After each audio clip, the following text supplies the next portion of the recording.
Good morning, class 9th student. Today, 24 July 2020, on Friday. Today, Hindi literature Kshitij गद्य portion turn. कल मैंने 23 date में आपको लेसन नंबर 2 के जो राइटर हैं राहुल सांस्कृतिक हैं उनकी आपको लाइफ हिस्ट्री बताई थी, और आज मैं जो आपका शीर्षक है लहासा की ओर उसकी आपको समरी बता रहा हूँ, जिससे आपको सारे क्वेश्चन आंसर लिखने में समझने में आसानी हो जाए। इस चैप्टर में लहासा आपकी तिब्बत की राजधानी है। लेखक राहुल सांस्कृतिक एक घुमक्कड़ राइटर थे। वो सन 1930-29 के बीच में तिब्बत की यात्रा पर गए हुए थे। तिब्बत के जो कल्चर है, जो तिब्बत का सामाजिक जीवन है, जो वहाँ की शासनिक और प्रशासनिक व्यवस्था है, वहाँ का जो भोलापन है और वहाँ के समाज और शासन प्रशासन की जो कमियाँ हैं और वहाँ के जो दुर्गम पहाड़ी इलाके हैं, उनका वर्णन लेखक ने इस चैप्टर के माध्यम से किया है। जहाँ तक सामाजिक जीवन की बात है, तिब्बत के जो लोग हैं वो बहुत ऑनेस्ट होते हैं।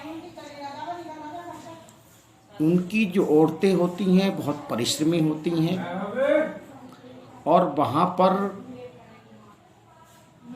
एक प्रकार से ये कहिए जो अतिथि है उस अतिथि का बहुत सम्मान होता है, और उस अतिथि के विषय में किसी प्रकार की कोई शंका नहीं की जाती।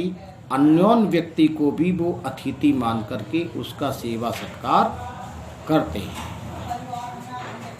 जैसे आपके इंडिया में पर्दा प्रथा है, वहाँ पर्दा प्रथा नहीं है।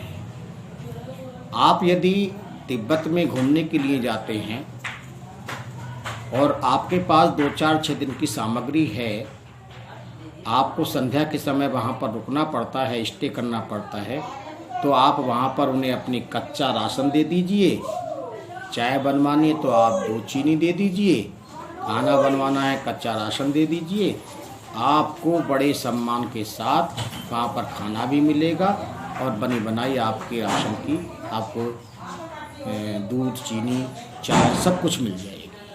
वो सब कुछ तैयार करके आपको उतना ही देंगे जितना आपका बना है। ऐसा नहीं कि उसमें से कुछ हिस्सा उन्होंने रख लिया, ऐसा वहाँ पर नहीं है। ये उनकी ऑनेस्टी की निशानी है। इसके बाद आप अननोन हैं, वहाँ पर भ्रमण करने के लिए गए, घूमने के लिए गए। अगर आप किसी व्यक्ति के यहाँ पर रुकना भी चाहते हैं, टाइम बे टाइम आपको रुकने की आवश्यकता होती है, तो वो आपको बहुत सम्मान देते हैं और वो बिना किसी शंका के आपको रुकने का स्थान भी प्रोवाइड करते हैं। ऐसा भारत में नहीं है। तो इस कल्चर का जिक्र किया है।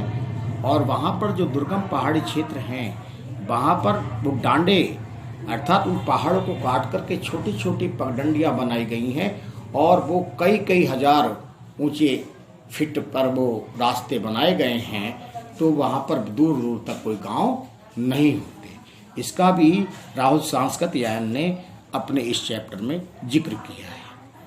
इसके साथ साथ जो वहाँ एक समस्या है, वहाँ पर चोरी डकैती आदि कुछ ज़्यादा है, क्योंकि इलाका वो गरीब है तिब्बत, आपके देश के बनस्पत।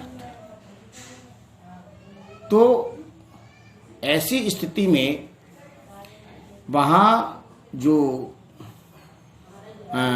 वो आपका जो सिस्टम है गवर्नमेंट का, वो सख्त नहीं है। वहाँ उनके सामने वहाँ की गवर्नमेंट और वहाँ का शासन प्रशासन और कानून भी पंगु सा दिखाई देता है। पंगु इसलिए दिखाई देता है कि वहाँ पर हथियार रखने के लिए कोई विशेष कानून नहीं है। जैसे आप अपने घरों में लाठी डंडे रखते हैं, वो वैसे ही अपने पास पिस्तौल बंदूक आदि रखते हैं। और निर्जन स्थान में अगर कोई अकेला दुकेला उन लोगों को मिल जाता है तो वो उसे लूटपाट कर लेते हैं, उसके साथ मारपीट भी करते हैं। क्यों? इतनी गरीबी है तिब्बत में। इस बात से ये पता चलता है। जैसे आम आप इधर उधर को जाते हैं तो आप कोई जो है कीड़े मकोड़े के लिए, कुत्ते आदि के लिए, अपनी सेफ्टी के लिए अगर स्टिक है, कोई डंडा है, कोई लाठी हाथ में लेकर चलते हैं, ठीक वो उस अपने हाथों में बंदूक और पिस्तौल लेकर के चलते हैं। अगर कहीं कोई मर्डर हो जाए तो वहाँ का शासन प्रशासन जल्दी से सुनवाई भी नहीं करता। तो लेखक ने ये वर्णन उस समय किया है जब लेखक वहीं के एक व्यक्ति को, सुमति नाम के व्यक्ति को अपने साथ लेकर के वहाँ का भ्रमण करता है तिब्बत का। इसके साथ साथ जो पथरीला और जो दुर्गम पहाड़ियाँ हैं वहाँ पर पैदल चलना बड़ा कठिन है। इसलिए लेखक ने क्या किया, सुमति के साथ साथ स्वयं भी उन दुर्गम स्थानों की यात्रा करने के लिए घोड़े किराए पर ले लिए।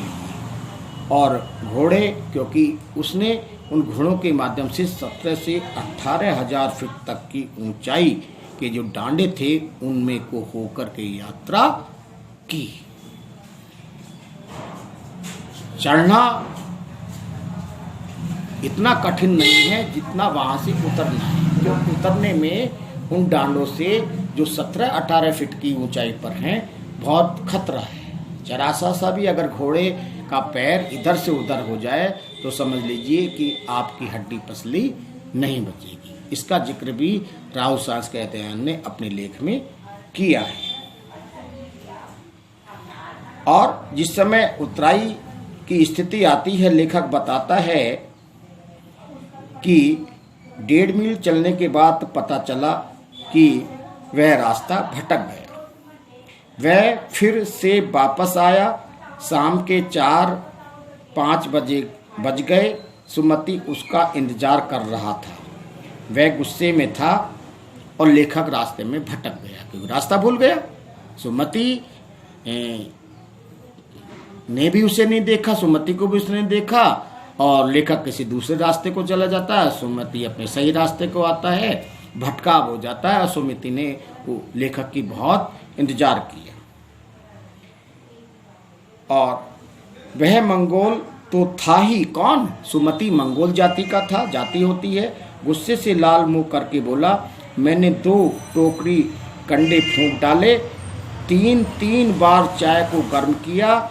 लेखक ने अपनी मजबूरी बताई तो वह शांत हो गया। अर्थात रास्ता भटकने की जब मजबूरी बताई लेखक ने तो सुमति का क्रोध शांत हो गया। इसके बाद एक ल्हासा की ओर नामक शीर्षक में एक स्थान का वर्णन किया है, तिडरी समाधि गिरी। इसका वर्णन किया है। ये क्या है? तिडरी के विशाल मैदान हैं, उसके चारों ओर पहाड़ियां हैं। विशाल मैदान के भीतर भी एक पहाड़ी है जिसका नाम है तिडरी समाधि गिरी। यह है तिडरी समाधि गिरी। इसका जिक्र आपके चैप्टर में आया है। उसके आसपास अनेक गांव थे जिनमें सुमति के यजमान रहते थे।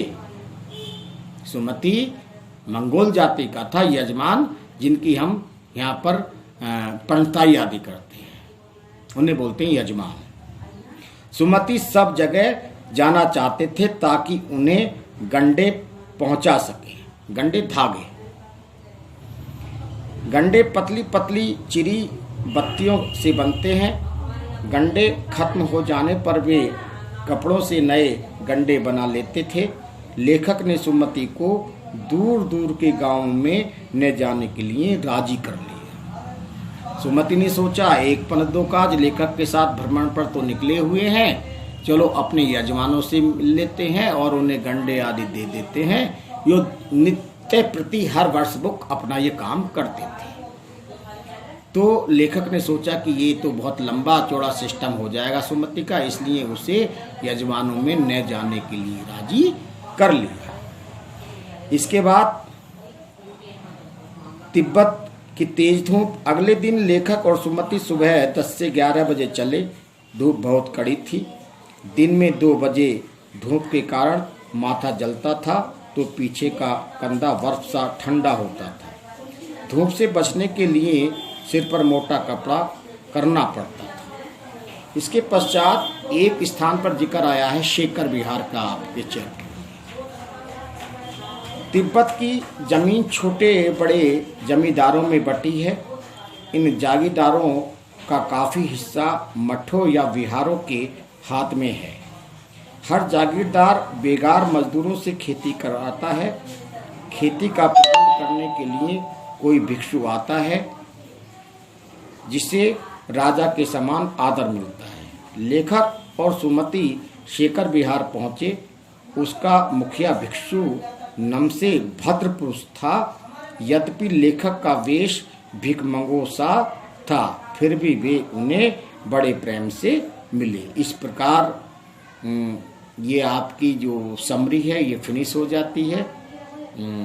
उम्मीद करता हूँ कि आपने कल बताई गई जो लाइफ हिस्ट्री थी वो लिख ली गई होगी फेयर कॉपी पर। इसके साथ साथ जो इसके